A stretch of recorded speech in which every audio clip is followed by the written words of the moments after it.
Okay, I thought it would be good to go through what an Ironman is about, an Iron distance event. And I'm going to show you videos from Ironman Arizona, which is this down in Tempe, so close into our region here in Las Vegas. And the first video I'll show you is um, the course maps and a little bit of an overview of the event. So you start the swim in Tempe Lake.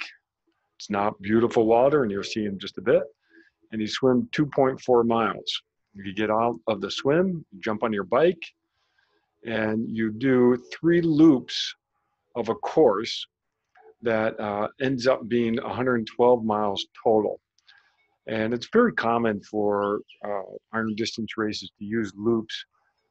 One thing that's helped from a race organization aspect in that you have to create less aid stations. If you have 112 miles of continuous course, you have to have a lot of different aid stations. So you get off your bike and you put your running shoes on and you run a marathon.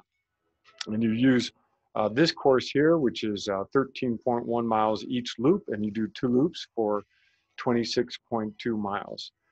It's actually quite a nice course. I actually like running Ironman Arizona. Okay, so that's Ironman Arizona. Let's stop that one. Now let me show you a little video or videos of the event. This is the swim. I'm not going to show this whole thing, but I'll talk you through some of this. That's Tempe Lake, and yes, the water is about that murky. This is good to know because if you're dealing with a Ironman or someone training for an Ironman or an Iron distance event, you need to understand that the open water swim is a little different than swimming in a pool. And what is really important is for new triathletes to go down in our case, we have Lake Mead right here, practice swimming in open water. Swimming in open water is a bit different. Uh, you you can't touch the bottom in most swims, and you can't always see where you're going, as the case in Tempe Lake. So you have to pick your head up and you have to sight. And there's a lot of a technique in sighting. So here's the women going off in Ironman Arizona. For the way Ironman does their races now, they either have pro women or pro men do the event. They don't usually have both pro men and pro women. Sort of nice because each gender can sort of be featured in the race. Now in the championship races, obviously that's both men and women in terms of professional. Age group athletes, which will come after this, are all different age groups and both genders. All right, let me skip ahead here. Let's get to the age group athletes. All right, this is just some commentary. Oh, maybe they won't show the age groupers. So let me jump ahead in the video. Here's just some more of the video coming along here. You can see this is Tempe in the background. This is Tempe Lake, and it's actually quite a beautiful swim in terms of being picturesque. The water can be chilly. This race is in November, and there are times where the water has been really cold. And so you'll see, and I should have pointed that out as we saw the swimmers lining up. They were lining up with wetsuits on, and we'll talk about the benefits of wetsuits. So here's the lead female. I believe this is Lauren Brandon, who got out of the water first.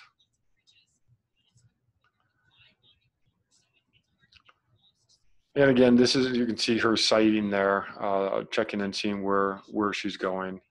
It is important to really practice swimming open water. Okay, so that's the first part. Let me close that one.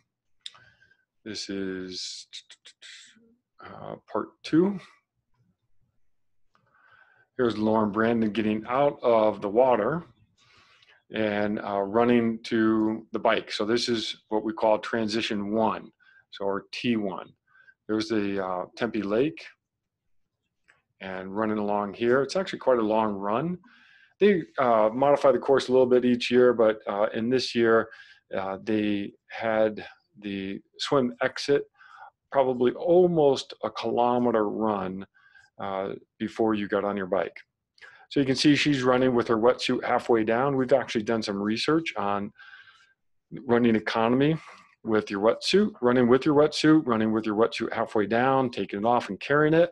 And we actually found that running with the wetsuit fully up was the least economical, so the best way to run.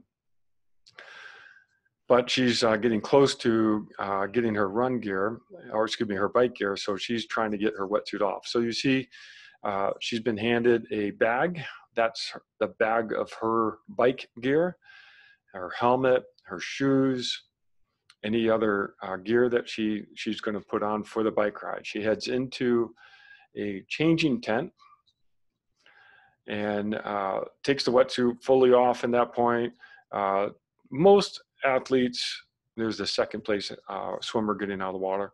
Most athletes will wear the same thing in the swim as on the bike. So they wear their bike kit underneath their wetsuit. Not everybody, but a lot will, just to reduce that time of changing. So now she's coming out of the change tent. She's putting her helmet on, getting to her bike. There's all the different bikes there. They're all organized by race number, so not too hard to find. And you see lots of volunteers. They'll point you to your bike when you yell out your number. They'll help you find it. So she's all set to get on her bike. This is still transition 1, so T1. It's a Ventum bike. You see that bike is shaped pretty interestingly. And she has to cross that line right there, and then she can get on her bike. So she already has her shoes on the pedals, and so she's going to put her feet in the shoes as she goes along here. She's got 112 miles to cover now. That will take her, I don't remember what she did for this race, but the pro women will be under 5 hours, which is fantastic. So she's getting ready, she's really just sort of getting into the groove, just getting herself set on the bike at this point. And she came out of the water in 49:58. That's 2.4 miles. That's a really good swim. Gets back out on the street here. And this is where the loop really begins right there. And now she's off, headed east and on Tempe now. She's getting her feet ready, getting her feet in her shoes. And, that's an interesting bike. We'll talk about aerodynamics of bikes later on. You can see the aero bars that she has. This part right here, the bike is all hydration.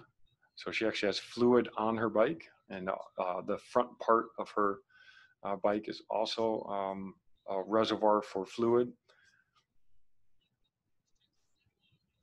And under her seat, she has some tools and some gear in case she gets a flat. So here's second place coming out. Now see, she's carrying her wetsuit. The research we did, this is actually not a great way to run with your wetsuit. It actually is a little bit more costly, but this might be the way that she's practiced. And one of the key things is to really practice when to take the wetsuit off, how you want to carry it. This is Meredith Kessler, one of my favorite racers. I believe that's Meredith, yeah. And hopefully she'll come to Vegas and visit and talk with us. Headed into the change tent, women's leader out on the course. Let me scroll ahead here. And you can see here her bike set up, very aerodynamic position, flat back, aero helmet, very clean looking bike, not a lot of cables sticking out anywhere. All right, so let's end this one. Now she's off on the bike.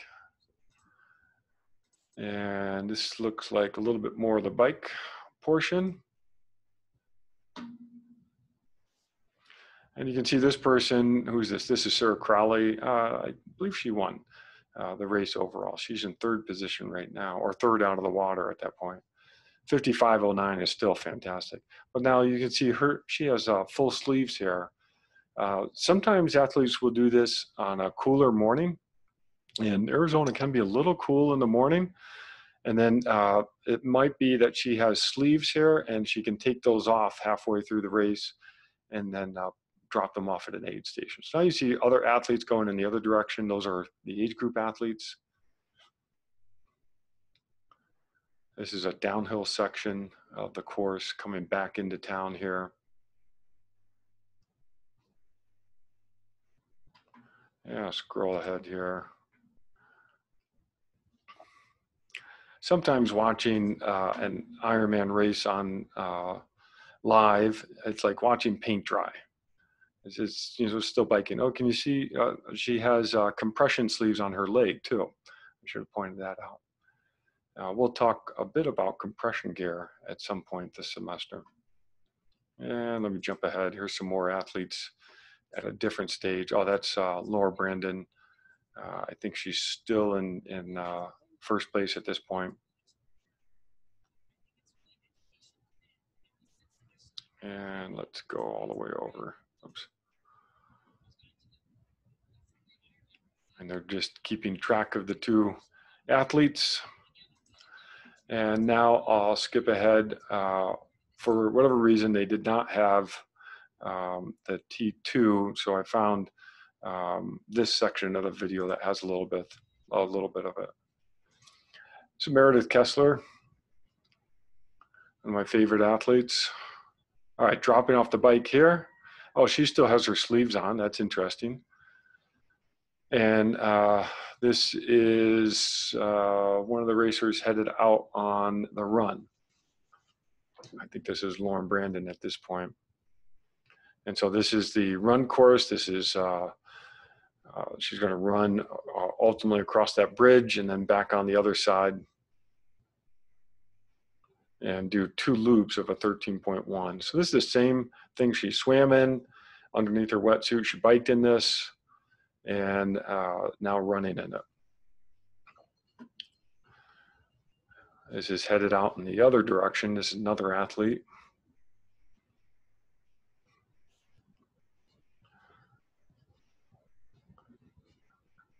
And let's jump ahead to,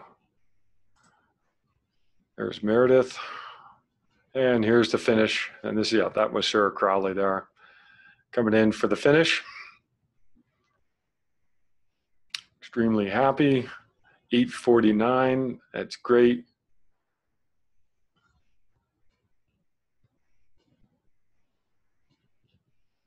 And that's time to take a break.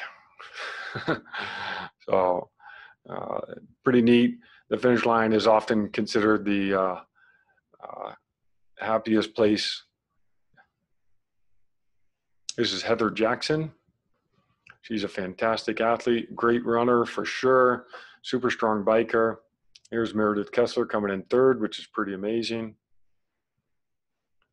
At this point, she's a mother now. I think her son is just probably 2 years old at this point. So really fantastic. She's done well over 60 Ironman races and has won a lot and been on the podium a lot. And super happy that they get to celebrate now. So that's an Ironman race in a nutshell. And again, we're looking at the pros at this point. I'll show some age groupers at another video at some point. So, but that's what an iron distance event consists of. Okay, thanks.